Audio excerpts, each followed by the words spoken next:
La question des déplacements dans notre ville est un point très important et je sais que vous y êtes sensible. Certains d'entre vous utilisent leur voiture, d'autres utilisent leur vélo et d'autres utilisent le bus. Je veux être un maire qui s'occupe de tous les Amiénois, quel que soit leur choix de déplacement. Vous le savez, j'utilise beaucoup mon vélo quand je fais des déplacements en ville et dans les quartiers. Et j'ai aussi un véhicule et je ne veux pas me séparer de mon véhicule parce qu'il me sert aussi selon mes besoins et selon les moments. Pour les automobilistes, je vous ai entendu sur les 6 dernières années et vous m'avez fait remonter qu'il est de plus en plus difficile de circuler dans Amiens. Vous avez vu fleurir au fil des années des feux rouges un petit peu partout.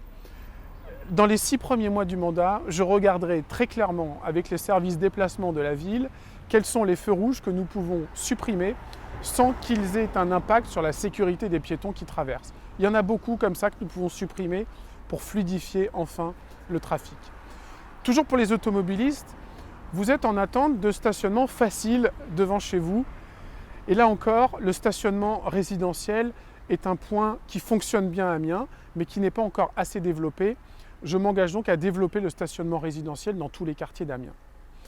Pour le vélo, vous êtes de plus en plus nombreux à vouloir passer au vélo. Seulement, il y a un frein qui vous bloque, c'est celui de vous sentir en sécurité. Vous le voyez derrière moi, la piste vélo passe entre les 2 arrêts de bus et les voitures frôlent les cyclistes. Je m'engage dans les premiers mois du mandat à travailler avec Véloxygène pour regarder très précisément la création d'un plan vélo pour relier les points importants de notre ville. Il existe un réseau de bus. Nous devons avoir, comme dans d'autres villes de France, un réseau de vélos à Amiens. Vous êtes aussi en attente de pouvoir accrocher facilement votre vélo où vous alliez. Il n'y a pas assez d'accroche pour les vélos. Nous en mettrons dans les premiers mois encore du mandat.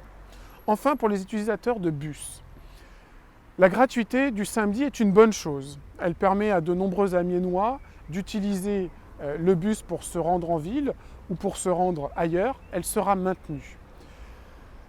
Les seniors de plus de 70 ans m'ont fait remonter le fait qu'ils étaient de plus en plus contraints et que le bus devenait de plus en plus une charge pour eux par rapport à leur faible retraite.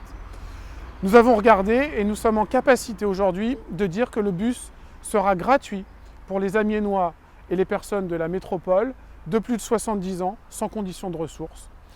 En conclusion, je veux vous dire que les transports sont l'affaire de tous en fonction de tous vos moyens de transport et que c'est le rôle du maire et du président de la métropole de les organiser de manière équitable pour que chacun y trouve son compte.